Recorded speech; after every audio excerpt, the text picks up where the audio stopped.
The Harris Corporation has presented several times before. Harris Semiconductor in particular, which is a sector that we've been working with for quite a while.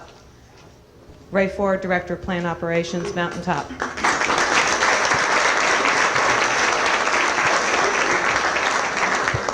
Morning. Everybody's recaffeinated here, so you're alert and alive again, I'm sure.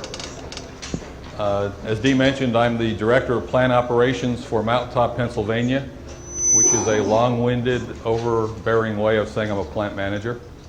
As Dee mentioned, what I'd like to discuss today is the results of our work on Project Raptor in Mountaintop, Pennsylvania, a very ambitious project to build a wafer fabrication facility. I'll discuss a little bit about what that means, what that took. And basically, the paper is focused on the application of the theory of constraints to project management, the critical chain approach to project management. I'll briefly go through, and Dee said make this real brief. I think she said, Ray, they know who Harris is.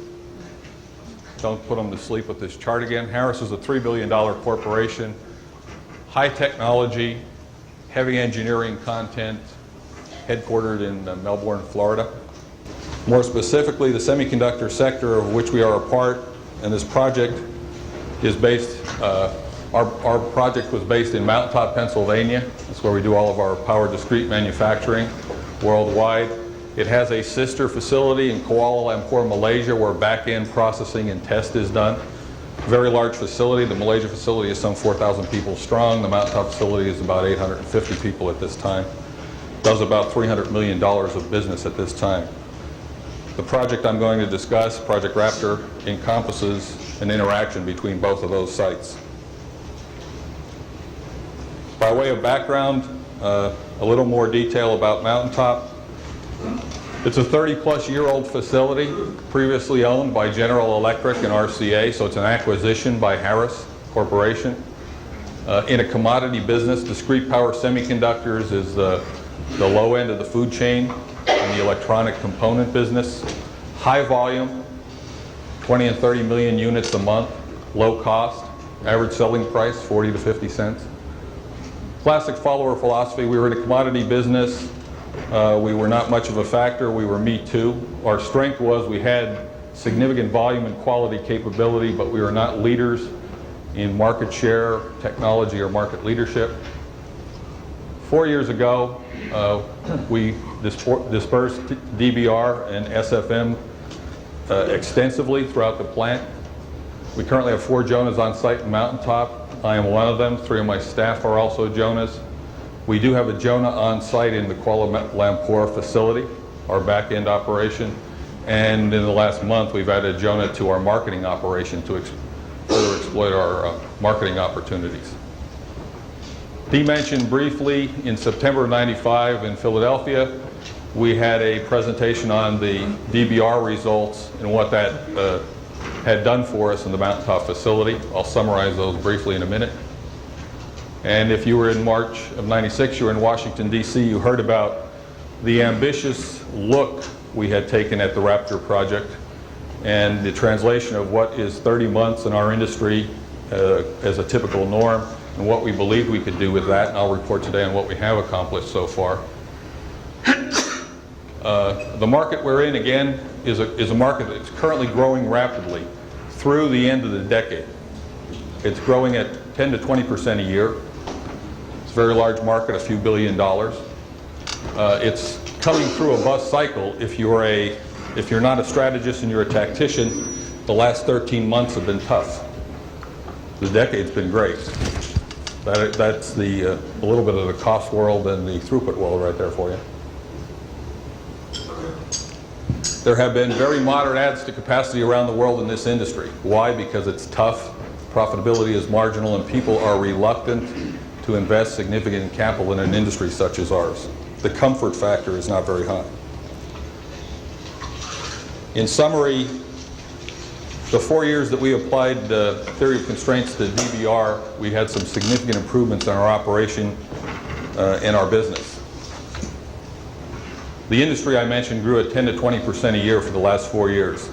Harris grew at 40. The implication is we didn't grow with the industry, which was our historic norm. We grew with the industry, and then we took some market share off some people who fall into the second line of that statement over there. So we're coming off 40% a year growth. In an industry where 3 inventory turns is considered pretty damn good, and that's with apologies to anyone in a better industry than ours, we went from 2 to 7, on our way to 10. So we turned our inventory turn position into what is considered world-class in our industry, 7. People have written a book about a company in our industry that did 7 turns. We're currently at 7. We expect to be at 10 within a year. Our profitability, because Ellie was going to ask me about that anyway, over the 4-year period went from we didn't have any to last year we generated 80% of the profits of the whole semiconductor sector. We generated 20% of the profits of the corporation. That immediately made me want to go and ask for a mortgage to do some constraint elevation. All of that, by the way, took place in our existing facility with modest capital adds for capacity. So that was just classic synchronous flow manufacturing and DVR, making use of what you have. We then wanted the opportunity to elevate that constraint and add significant capacity. You'll forgive me if I call FAB 8 and Project Raptor the same thing. The nickname we gave this project was Project Raptor, and it's so much damn more interesting than the words FAB 8 that I defer to it at almost all times. Some interesting facts about Project Raptor. It's a global project.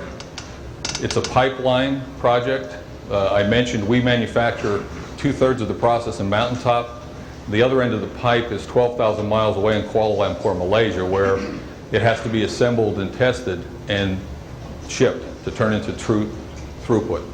So when I talk about this project, it in fact includes building activities, equipment activities, and people activities in a 12,000 mile long pipeline. It's the single biggest investment Harris Corporation has ever made. It's a $250 million investment. Harris is a 100-year-old company, so it is not insignificant that they chose us to invest $250 million in. It is more significant for those of you familiar with corporate culture and corporate world that this is being invested in a facility that they purchased. This is not a Harris facility by trade. It's an 8-year-old Harris facility. It's 37 years old as a facility. It's a facility that they're investing in, not at headquarters. I flashed up a chart. They have manufacturing capacity for semiconductor at headquarters. There was a discussion about putting it there. The decision was made to put it in Mountaintop. And probably most significant, certainly to our first speaker today, it's a union facility. It's a union facility in a corporation that has 90% non-union people. So it was fairly impressive that they chose us. President of our sector, John Garrett, said when you make those kind of investments, you base it on people. That was certainly an eloquent thought. I would submit to you, anybody who's been around a corporate meeting, they don't invest in anything except the numbers. 7 inventory turns, 80% profitability, and 40% growth. I'm not that nice a person. I'm not worth. My family wouldn't give me $250 million.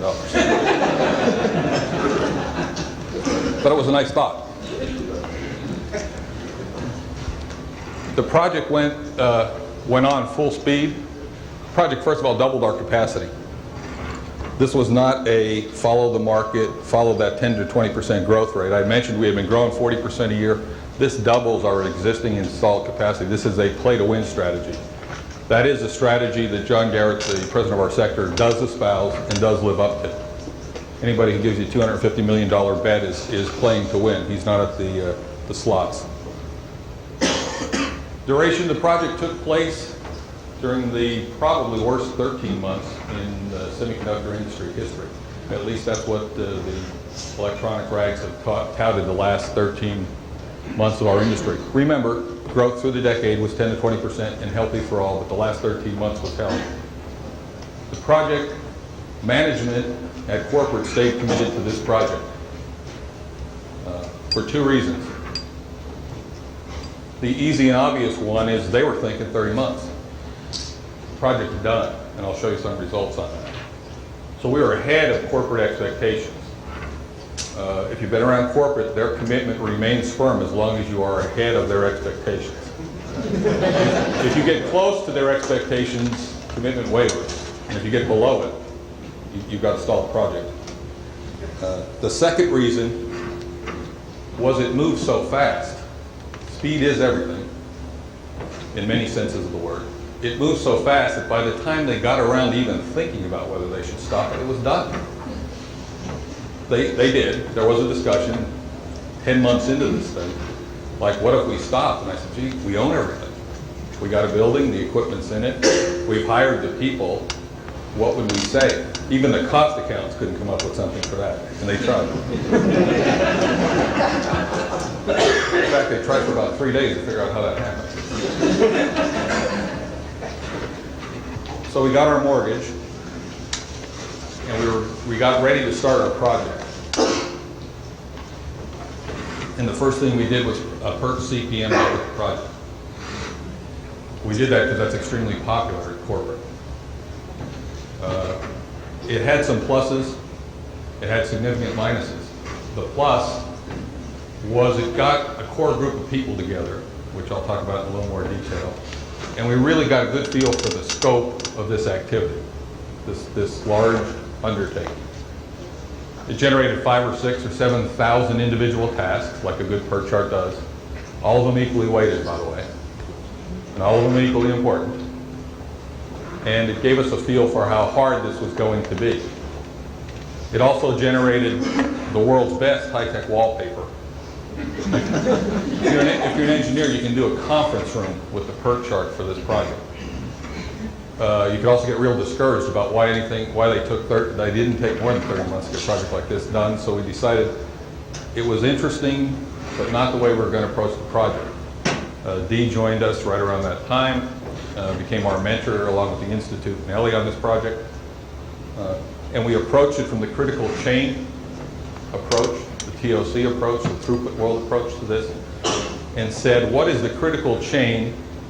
The definition in this case being the longest sequence of dependent events in a project that we really have to do to deliver here.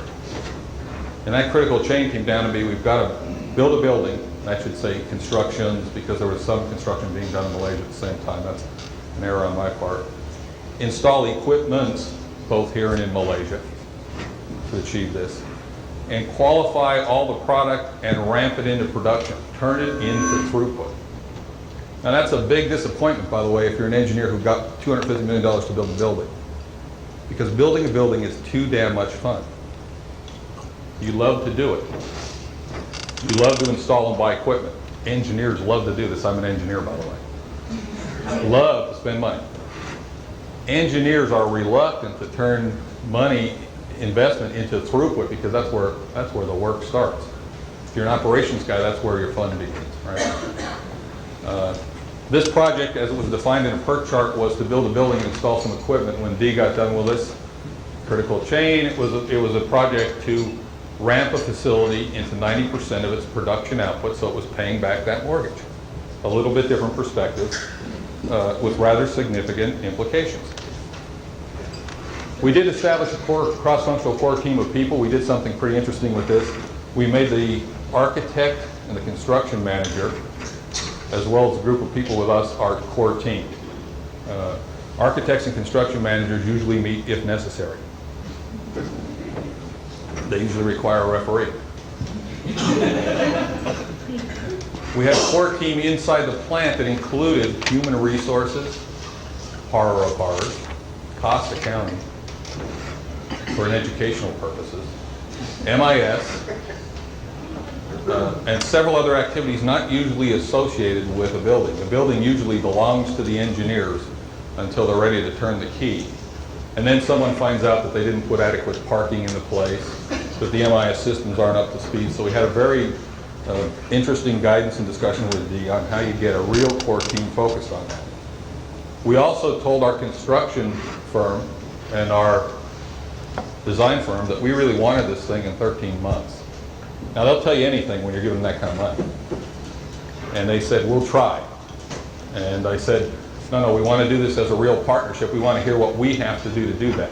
An example of the kind of things you have to do that is, they said, well, in 2 weeks we have to start to put the foundation for this building in. You haven't laid out the tools, you don't even know exactly how big the building is. So I said, well, in 2 weeks we'll know.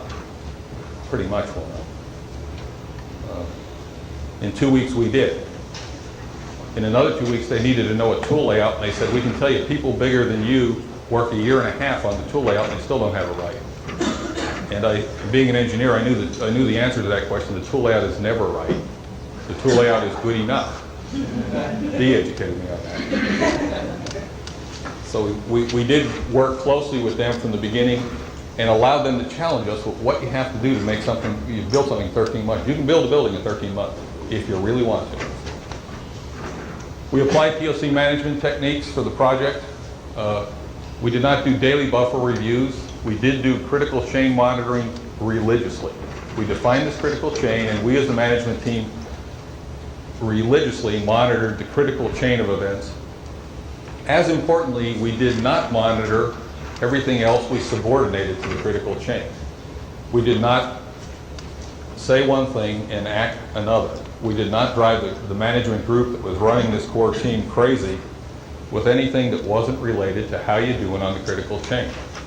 There are, and I'll discuss some examples, there are an infinite number of things you can discuss not related to the critical chain, and people will discuss them with you, and people will go out and research them, and people will slow a project down doing it. I mentioned D. Jacobs and the good enough approach. Those words became the watchword of the project. Those of you not familiar with the critical chain approach to project management, we installed a project buffer. What is a project buffer? It is the strategic safety accumulated at the end of the critical chain. It's designed to protect project completion date. It's the cum of all those tasks we identified in the critical chain, but put at the end. Put at the end the buffer. This project had a buffer of 60 days. It was completed 3 days ahead of schedule. 40 of those days were consumed in the worst winter in the Northeast in 100 years. I'm going to take offers not to build buildings in the Northeast anymore based on weather predictions. We reacted to that, by the way. It was in the critical chain. We reacted to that by authorizing overtime so that they made up a portion of those days as best they could. That was in the beginning of the project, interesting to note. 15 days of the buffer was consumed right at the end of the project. We had an equipment installer default on their commitment for resource to when they could install equipment. We reacted to that one very vigorously. We threw that guy out, brought in another guy. He defaulted on a bond he had posted. Went to 7 days a week around the clock to pull the equipment installation back in. However, we did come in 3 days ahead of schedule. Another technique in critical chain is to have feeding buffers. What are the feeding buffers? Just buffers that are used to decouple any paths from the critical chain. Subordinate everything else that you have to do, and there are plenty of things you have to do to have a facility ramp to production besides the building, equipment, and qualification. Hiring and training was an interesting thing that we subordinated from day one. We had that all wrong. That's cost accountant mistake number one, the road to hell. Don't hire anybody until you absolutely have to because you have to pay them salary. We got into this with Dee and went through that and said resource contention is a big issue in a project of this undertaking. We want all of the hiring and training of everyone who's going to work in that building to be done by the time the end of the building is finished. And that's before the equipment's been delivered and before you started the process up. We did that. We did that. We did a feeding buffer of 8 months. 8 months before we had this thing making silicon, we had everybody hired. Now the 8 months seems long. I will tell you that part of the hiring was the core team was pulled from an existing facility running at full speed, 7 days a week, 24-hour-a-day operation, this is, by the way, all of these. And we pulled 90% of the core team out of that operation. We said, you can go work on FAB 8 or Raptor as soon as you cross-train, hire and cross-train your backfill. You cannot lose any momentum on the existing operation. No throughput can be lost. That does tend to take quite a bit of time. We hired field service engineers from vendors. We got them as part of buying. It's amazing. You buy a couple $100 million worth of equipment and they even throw in some vendors for you for a year for free. to support it. We hired them and we said, cost world would be, don't bring them until that equipment's here. Get your money's worth out of it. Brought them in 2 months in advance because these people had to move here, move their families, buy a house or rent a house, get settled in, and would not have spent any time working on your equipment for the first 2 months they arrived, whether you wanted them to or not anyway. I talked about raw material supply. This was the material that didn't exist at the beginning of the project. We worked directly with a vendor on that, a single vendor. We told them, you are our strategic partner. You will get 90% of the business that we give to a vendor for raw materials. They developed the first 8-inch wafer for us. Finally, we also addressed resource buffers. Buffers that are designed to ensure that resources needed to work on the critical chain are available when needed. That famous per chart contention of someone's working 0.2 of their time on something and 0.15 of their time on something doesn't cut it. We had two major components of that. One, we had our contractor take care of a big piece of that on all of the subcontractors.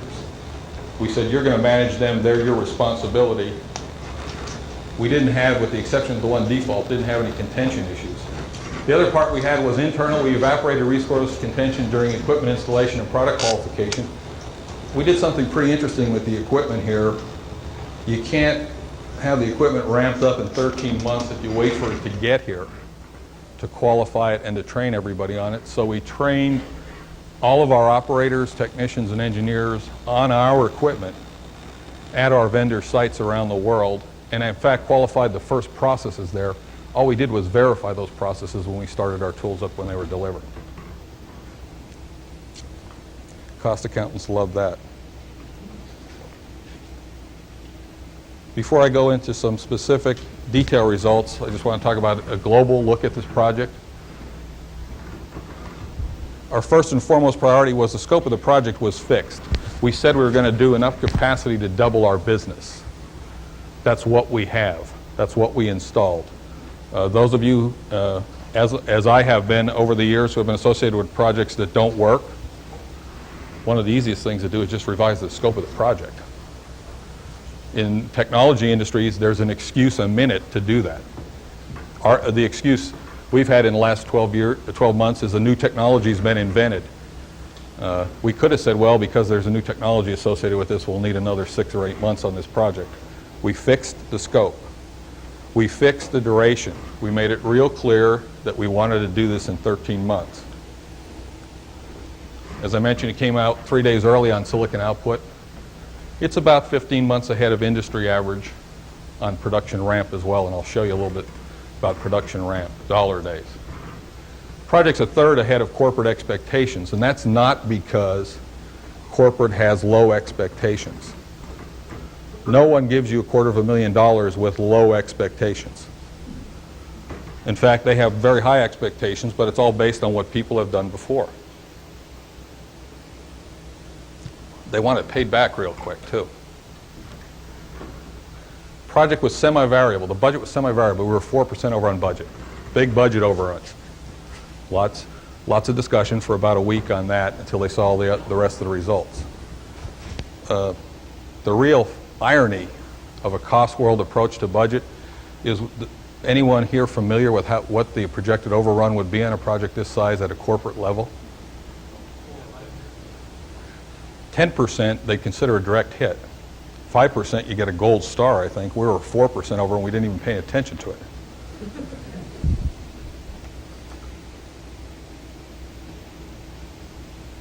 Time to complete, Dee mentioned, 28 to 36 months is the industry average. The facility is now producing and selling product in 13. This is the 14th month we are in right now. Last month we shipped our first product out. Time to ramp the production facility, that's to use 90% of the installed capacity. That's a pretty ambitious undertaking. We want to use 90% of the capacity we paid for in 21 days. There's an easy way to do that, and it's called applied DBR thought processes. That's complete. We have done that. It usually takes, and corporate had written down, the best the industry does is 18 months from the day you've got a qualled, installed production facility written on a granite tablet somewhere is the fact that you can only ramp it at so many wafers per week, and that takes 18 months in this case. So that's the significantly ahead of corporate expectations on dollar days. Selection, hiring, and training. Everybody, 100% of the employees, as I mentioned, were hired 3 months after the project started, 13-month project. 8 months after the project start, before we had equipment, we had them all trained on the equipment because they went out and found out where the equipment was. It wasn't even here. 12 months after tool installation is when people would have hit that same hiring and training milestone. Cost World would have said, get the building, get the equipment, then hire some engineers and technicians. Then about 3 months after that, hire some operators who are actually going to run this stuff. And 12 months later, you'll have a running facility. Just as important and often overlooked was, and I had mentioned it earlier, we maintained existing throughput in all 3 wafer fabs. So we maintained the output of these facilities, the older facilities, where we took 90% of the core team away, at full capacity. These are facilities that, once again, run 7 days a week, 24 hours a day, and have fully utilized. Another interesting thing we did, which is a application of a little bit of TOC training to the marketplace, was we went out and put together a matrix and a plan and convinced all of our customers, we have about 5,000 customers, that 6 months after we had our first product qual, any one of those customers has agreed to buy any one of the products we make. We make about 5,000 products, too, by the way, from that facility. We marketed that facility. We marketed the qualification of that facility. And in 6 months, right around the June, July timeframe, we will make and sell to anyone we deal with any product we make in our existing facility. Now, who do we deal with? We deal with Ford. We deal with General Motors. We deal with Bosch. We deal with Siemens. We deal with the federal government in some cases. We deal with some pretty tough customers. They have bought into this. I said I'd get back to dollar days. Remember that horrible 4% budget overrun we incurred. That unforgivable 4% budget overrun. And it was unforgivable if you were a cost accountant. Here's the corporate expectation, AOP scenario, of how fast we could ramp that facility and turn it into dollar days and pay back their $250 million mortgage. That was based on the best the industry does and all the knowledge they could find. That was not because they were nice people and wanted us to give us a break. They knew we were working hard. Here's the TOC payback scenario after 21 days that we're into right now. It's roughly a square, and it's roughly 2 times faster payback in terms of dollar days than they were thinking of. So I'm paying them back twice as fast. The facility came in 13 months, but they still are trying to figure out how that happened. And I'm 4% over budget. Do you think they're mad? They're not mad. People between corporate and us might be mad, depending on what department they work in. Corporate is not mad. Where do we go from here? Well, we got to exploit that constraint, twice the capacity. Marketing programs, the most recent Jonah added to our operation, and that's within the last 60 days, I believe, Dee, is a marketing person to help exploit that. And we are helping exploit that. We are marketing this facility. We're turning it into a marketing tool. We're flying 400 executives in from Europe, Asia, and North America to see this facility, to tell them how fast we built it, what it's capable of, and ask them who they're buying product from that does this kind of work.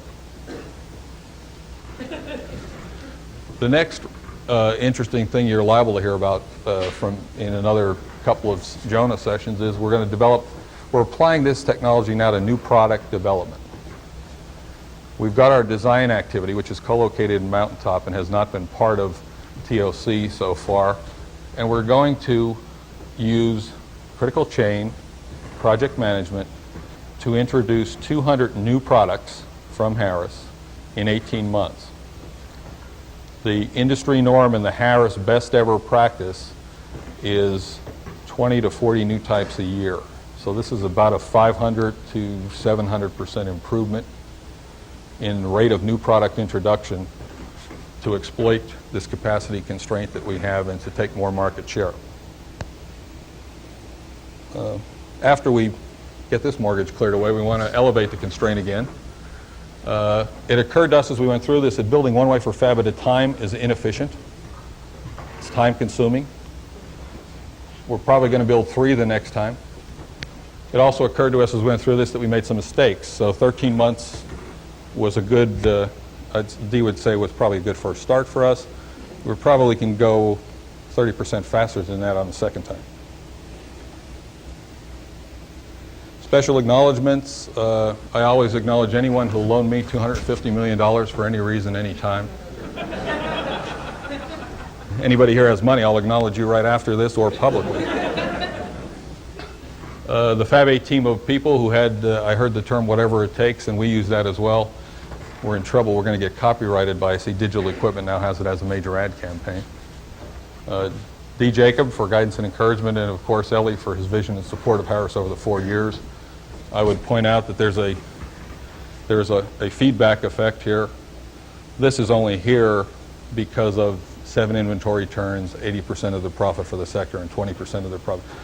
I'm not that nice a person. They would not have given me on personality and winning appeal. Before I take questions, Dee reminded me of keeping an eye on me. He reminded me of 2 things I forgot to cover.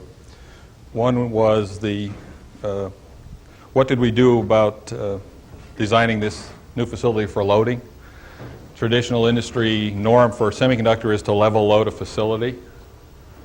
Lightning should strike somebody who knows about TOC and DBR like we do in our existing facilities. So we chose a non-reentrant bottleneck that we designed into the back end of the manufacturing process, very near to the end, and ran with that.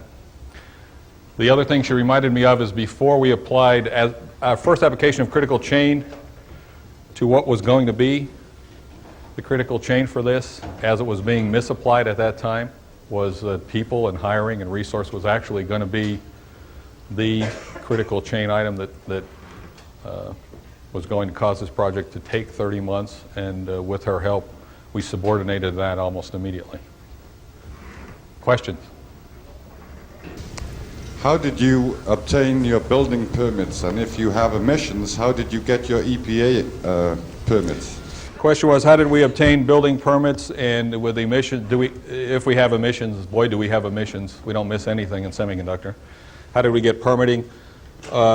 We met with the governor of the state of Pennsylvania and explained our dilemma. And he shared his concern with our dilemma. Didn't want it solved in Florida, for instance, as a place to resolve that dilemma. So we got on-the-fly building permits and emissions releases, temporary emissions releases, all consistent within the law, but all directly related to how interested people were in working the law to the limits. So we did that. You also built a new sewer system. We also put a new sewer system in for the town as part of, we are their major contributor. So part of that overrun of 4% was a sewer line. Other questions? Dee has one. I seem to recall at the March 96 Jonah Upgrade Workshop, not the timing you talked about today. And I don't recall in the original planning meeting 13 months. I think it was 18 months. So the 4 days early is a little bit deceptive. You want to talk Yes. a little bit? 3 days early is just a little bit deceptive.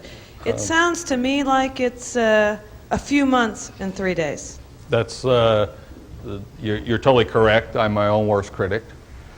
So when I describe expectations, besides you, so when I describe expectations, I agree with what we came up to as our revision. 18 months is what we committed to the corporation, and they quite frankly didn't believe 18 months because their industry data said 28 to 30. So when they factored in the payback analysis, they took it out past 18 months. So Dee's right, it's 3 days and 5 months. And based on what we know now, it's 3 or 4 months late. Excuse me, I'm sorry, someone had their hand up first. In your cost estimating, how did you go about estimating costs for activities related to your buffers? In our cost estimating, how did we go about estimating costs with the activities related to our buffers? We didn't. We reacted to, you mean like hiring people early and stuff? Specifically, the buffers don't have specific activities associated with them. Is that cost overrun associated with those activities? No. Let me try and answer your question again. The cost overrun specifically was related to the fact that the building turned out a little bit larger than we thought it was going to be. And that was just because we didn't know at the time. The last time we built a building was in 1960, so we were a little rusty. We tracked cost and we subordinated it to what was required to make this project meet its full scope and be on time. So we did not do a lot of work trying to allocate cost to the buffer activities or understand what the costs of those would be. We just did them. And then we monitored our cost. Lord knows it was monitored. We had a lot of help monitoring our cost. Was there a parallel effort going on in terms of how to use that doubling of capacity, in terms of making sure that the market didn't become your constraint for at least very long? Yes. Yes, there was, because as we got into the project and we expanded its scope, I mentioned the scope of the project went from, in PERT CPM days, build a building, install some equipment, and qualify it to ramp full production. Right after that, as we went through that with D, it's now you've got to turn this into throughput. Everything's got to be throughput. When you are saying that expectation of the standards is 13 months, 3-0, you are including building the building and putting the machines in. Yes. Do you include in these 30 months wrapping up production to 90%? No. No. So the way to compare the 13 months is not to the 13 months that you have, it's not to the 30 months, but to 54 months. 54 months. Thank you. What specifically did you do in terms of that market constraint? In terms of the marketing strategy, that last foil I had hit a few specifics. First and foremost, we had our first ever marketing Jonah scrambled up to the Institute on 48-hour notice.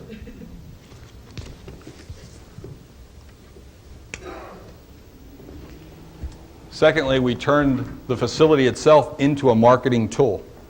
I mentioned that. We're bringing 400 execs, flying them in from around the world to show them this facility, what we've done with it, and to tell them what we intend to do using critical chain on new product development.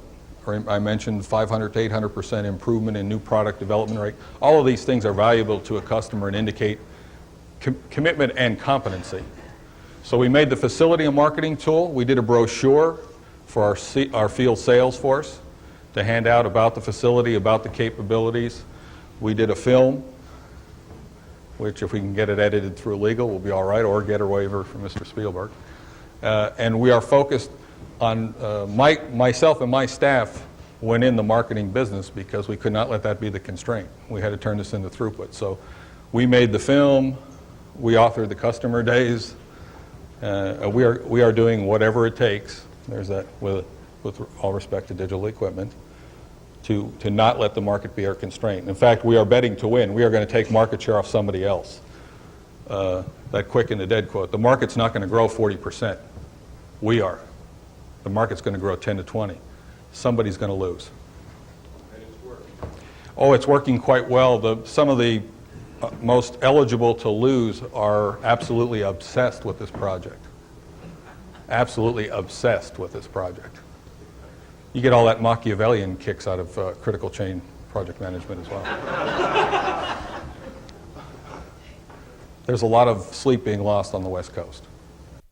I have a question. Is this on? Sorry? Oh, okay. Congratulations. It's phenomenal achievement. My company builds refineries, chemical plants, so we know how difficult that is to do. It's remarkable. I have a couple questions. You mentioned relative, the 13-month schedule relative to the industry. What about the cost? Did you pay a cost premium for the speed? I would say no, because I said I was 4% over on the total project, and in the infinite autopsies you do for the cost accountants of where you spent the extra money, it was because we made the building a little bigger than we thought it had to be. So virtually all of the overrun was not associated with early completion premium. The builder said, I can build you a building in 13 months at this price. And the architect said, I can design you a building in 13 months at this price. What they were both thinking is, you guys will never get your act together internally to supply us with the information we need to do that, so what's the rush?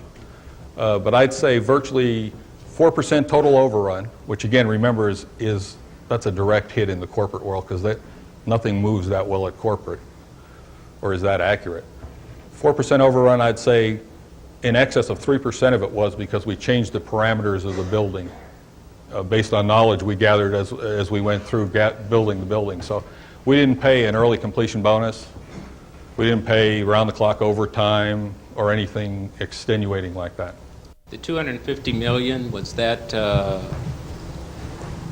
that was established before you actually established your schedule target, wasn't it? Oh, that was established, yes, that was established before any of those targets were in place. That was again, conventional industry wisdom of what a building that size to achieve that level of capacity should cost you.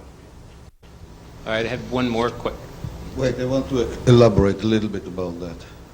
$250 million project on paper. Would you accept before 4% overrun as something beautiful, or would you be afraid of 100% overrun? No, I think our average is around, I think about 6% overrun. And you are, talk to me, and you are which company again? M.W. Kellogg. M.W. Kellogg. How much of the overrun in your project is not called overrun, but called client change his mind and wants something more? I'm not sure what that runs as a total of the percent, but I think about 10%. Exactly. Now, compared to the 16%, 4% is beautiful. Yes, it's Don't very justify the 4%. It's gorgeous. good. I just had one more question. What was the size of your master schedule? The size of our master schedule, you mean a per chart kind of blowout, or? Yeah, the one you actually used to pretty much manage the project. The wall, we dispensed with the wallpaper when we abandoned the whole thing and went to critical chain. The size of the critical chain wallpaper was D. In other words, how many critical chain activities and how many feeding buffers? It was an alarmingly small number of activities. Alarmingly, if you don't have a sense of adventure. Some of you heard this the other day. We started the critical chain schedule with colored index cards. Some of you have been with cutout pieces of paper, and put a series of tables together, of which I was standing on top of them, moving them around with a stick like a World War II movie, the Admiral moving the ships. I think, John would say, probably like around 150 items. Yeah. And then it was broken down to the detail we needed at various levels. But that really, when we were all done with it, we were basically working off of about a 4-block diagram of managing the critical chain. Yeah, I would say halfway through this project, it was a 4-block diagram. Could you define 4-block diagram for us? 4-block diagram, let me tell you my questions on the thing for the last 9 months of the project. Is the building, the equipment, and the people on schedule? And if not, where? And what are we doing to fix it? Plan, build, install, ramp. Right. Now, I will tell you that my project managers wanted to tell me about a lot of other things. The outside, they wanted to tell me about the paving. Didn't care. Doesn't make wafers. Not part of the critical chain. They wanted to tell me about a lot of things. Thank you very much.